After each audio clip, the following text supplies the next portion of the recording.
ఏ ధర్మం మమ్మల్ని అవమానించబడి తీసుకొచ్చింది? ఏ ధర్మం మమ్మల్ని ఈ దేశంలో అంటరాని వాళ్ళగా తయారు చేసింది? ఏ ధర్మం మమ్మల్ని ఊరికి దూరంగా నెట్టేసింది? ఏ ధర్మం అంబేద్కర్ కూడా ఒక ఇల్లు కిరాయి తీసుకుంటే దళితుడని తెలిసినాక ఊరికి దూరంగా నెట్టేసింది?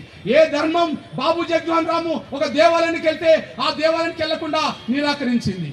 ఏ ధర్మం ఈ మా గవాయి మీద దాడి చేయడానికి ప్రోత్సహించింది? ఏ ధర్మం మాకు స్వేచ్ఛ లేకుండా చేసింది? ఏ ధర్మం మమ్మల్ని పశువుల కంటే హీనంగా చూసింది? ధర్మాల గురించి మాట్లాడితే మరి ఏ ధర్మం? సనాతన ధర్మంలో లోపాలు లేవు, ఓకే మంచిదే. హిందూ ధర్మంలో లోపాలు లేవు, ఓకే మంచిదే. మరి ఎవరి ధర్మంలో మమ్మల్ని మనుషులుగా చూడట్లేదు?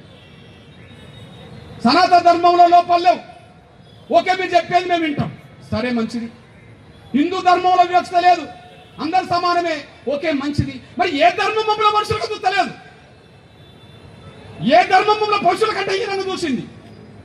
ఏ ధర్మం మమ్మల్ని మనుషులుగా చూడడానికి నిరాకరిస్తున్నది? ఏ ధర్మం మమ్మల్ని దాడి చేస్తున్నది? ఏ ధర్మం మమ్మల్ని ప్రేమిస్తే సంపే ప్రయత్నం తీసుకొచ్చింది? ఇది తెలుసండి. సనాతన ధర్మం గొప్పదంటే ఆ గొప్పదని నేను కూడా ఒప్పుకుంటా.